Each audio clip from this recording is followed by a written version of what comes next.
Two attacks involving pit bulls are in the news tonight. One in the Piedmont Triad region where a 3-year-old was killed after being attacked by the family pit bull. And in Pitt County, an 11-year-old is recovering today after he says he was attacked by a pit bull in his neighborhood. We have details on both, beginning with the case here. Lindsay Fry spoke with the victim and is live in Pitt County with the story. Lindsay? Dave, I spoke with the victim and the victim's family earlier today. They tell me that the 11-year-old boy was dropped off about here off Highway 43. This happened yesterday afternoon. The boy tells me once he was walking to his house, that's when he was attacked by his neighbor's pit bull.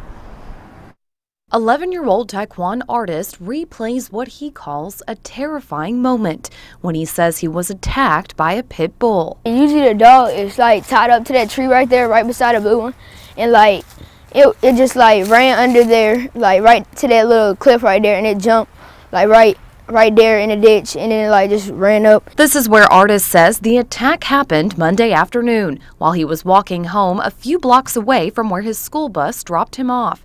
He tells me he usually cuts through this vacant lot and often sees his neighbor's dog tied up to a tree on the other side of the ditch. But on Monday, artist realized the dog's leash was longer than he thought when the dog jumped across the ditch. The dog had grabbed my shorts and like it grabbed me back a little bit and it bit me in my butt. Artist tells me the dog never came off his leash. He says he managed to kick the dog off of him and ran home. He just came in screaming and hollering, holding his bottom, and I see blood and everything, and he's screaming a pit bull just attacked me. I'm very scared now that it could happen again, so this dog is too vicious. Rainey believes the dog's leash is too long. She too has a pit bull, but says she keeps it caged so it can't attack anyone. Pitt County spokesperson Kiara Jones says dogs are not required to be on a leash in the county. There are no laws or statutes that signify how long the leash should be. Artist was taken to Vidant Medical Center and treated for his injuries. Jones says the dog is up to date on its shots. Now, I attempted to speak with the dog's owners today, but no one was home. I'm told that the dog is being quarantined for 10 days inside its owner's house. Live in Pitt County, Lindsay Fry, WITN News. All right, thanks, Lindsay. And Pitt County Animal Control tells us at this time the case is still under investigation.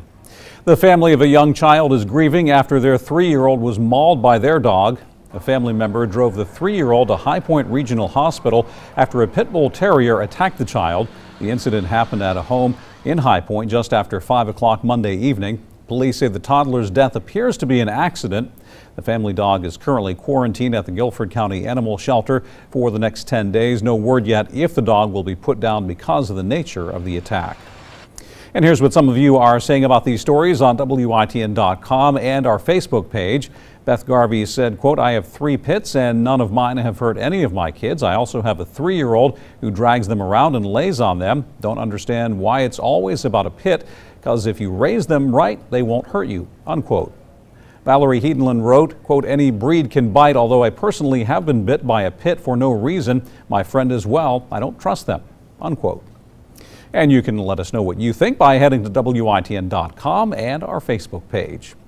Well, temperatures are heading down into the 30s tonight. Then tomorrow, Marvin, we're watching for a chance of rain, maybe some snowflakes as well. Yeah, there might be a couple of snowflakes mixed in with that light rain in the morning, but it shouldn't be a big deal as far as that's concerned. Temperatures will remain above freezing, so that's the good news. And the ground is very warm right now, so we don't have that problem to contend with. A quiet evening. Now currently, or at least our highs today, quite a bit different. We had 68 in New Bern, 48 in Windsor, 54 in Greenville, but 63 in Kinston. So you'll notice cooler air right across the northern counties to the south. Quite a bit of milder air. Felt like spring as you headed to Jacksonville, New Bern, into Morehead City today, but not so in the north where it was quite chilly. Now all of us will get cooler tonight. We'll watch a little bit of moisture by 10 in the morning, some spotty light rain mainly along the coast, but I can't rule out a little moisture creeping a bit further north in the east, and that may, if it does so, generate a couple of flurries mixed in with a little light rain early in the morning. But at this point it looks like all of this would be out of here in the the afternoon, back to some sunshine, and temperatures reaching somewhere in the middle to upper 40s by around 3 in the afternoon. I'll have more on that coming up in just a bit, Dave. All right, thanks, Marvin.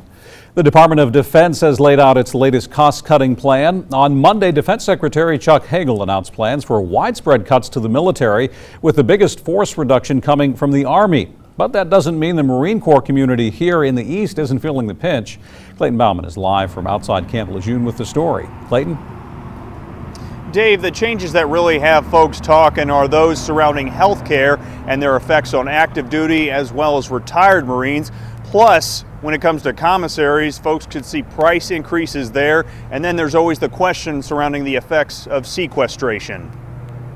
For Grant Beck and John Cooney, who both retired from the Marine Corps back in the 80s, recently proposed cuts by the DoD that could impact TRICARE deductibles and copay for active duty and retired military are concerning.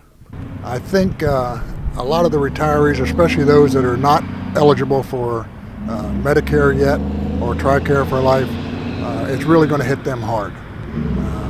And I believe with the way that the cost for medical care is rising in the past few years and isn't going to go anywhere but up from here. On Monday, Defense Secretary Chuck Hagel said with respect to the Marine Corps fighting force, a continued drawdown from 190,000 to 182,000 is taking place. He adds that if sequestration continues, that force could shrink to 175,000. Across Eastern Carolina, we're going to see manpower reductions to the tune of 10 to 12,000 in active duty personnel through either the units being discontinued or a natural attrition process. We'll see that, and we have been seeing that since 2012, and we'll see that all the way till 2017. Mayor Sammy Phillips says a reduction in Marines is never a boost for the economy, but feels the city can weather a reduction. This is something that's being recognized nationwide, is the fact that, you know, we saw today that the military strength is going to be cut down to pre-World War II numbers. So that's something we're going to have to adjust to. Now, other cuts include a slashing of subsidies, which also will increase prices at commissaries. Also, the BAH, or Basic Allowance for Housing, as far as that goes, would have to contribute 5% out of pocket to costs, Marines that is. Reporting live outside Camp Lejeune, back to you, Dave. All right, thanks, Clayton. And a 1% raise for military members is also in the budget. These changes, of course, all require congressional approval. It is used to save lives, and coming up next, a unique perspective from Alize Prosy as emergency crews use the jaws of life. Distracted and drunk driving can often lead to those kinds of crashes and rescues. Details on a program to prevent those accidents from happening in the first place. Some new information today on that car that ended up in the pond last night in Pitt County. Troopers say 2 teenagers and a 2-year-old toddler were in that car. They all managed to get out safely and were found by authorities sitting on the roof of the car. The Highway Patrol says the accident happened shortly after 8 p.m. on Highway 11 near the Country Mart outside of Bethel. Troopers say speed was not a factor and no charges have been filed in that crash. The 3 people involved in that Highway 11 accident were lucky. They were able to get out themselves out of that vehicle after it crashed. Sometimes it takes a lot more to get someone out of a car that's been in a crash. It's a view you will hopefully never see in real life. Firefighters surrounding your car, the jaws of life in hand. Alize Prosy takes us inside the wreckage for the story. With a crunch, a group of firefighters can start to train. The scenario? A car overturned with the driver pinned inside. Realism is very important. Training like this, you can't beat it. I mean, you can read PowerPoints, you can look at vehicles all day long and study on them, but putting the rubber where the road meets is what's important. Our victim is breathing, but he could have a spine injury. Our best bet? Break apart his surroundings. We don't want to make any of their injuries any worse, and we don't want to cause any more harm to them. So that's going to drive how we actually work around the victim. So like I said, we want to disentangle the vehicle. We want to remove the objects from around the person. So we really don't want to move the person till the very end. First, we break the glass. New Bern firefighters give me a try.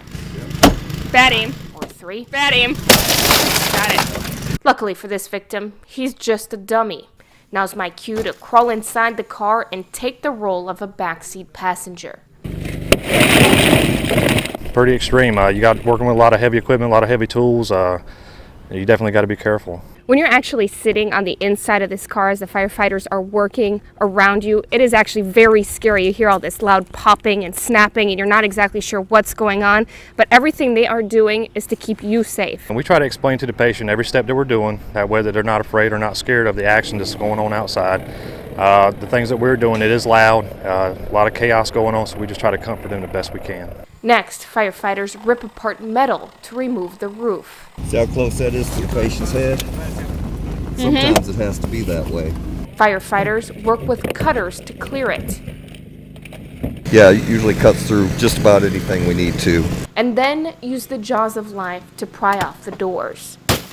Today's vehicles in society, they're built so strong and they have extra strength steel in them. We got to be particular about where we cut the vehicles. So it's a lot of knowledge, not just here on the scene, but we had to study the vehicles outside of here in the classroom so we know what we're dealing with and what we're looking at when we arrive on scene. With a few more cracks, a path leads straight to our victim. Let's go ahead and load the patient. 1, 2, 3. Who can now get the medical attention he needs to survive. It helps us to better prepare and train for real world events, things that happen. People will see the news all the time and terrible things happen, but it just makes us better prepared to help the citizens. In Craven County, Alize Prosy, WITN News. And firefighters respond to a crash with a goal in mind. They call the golden hour. They try and get the victim to the hospital within an hour from the time of the crash.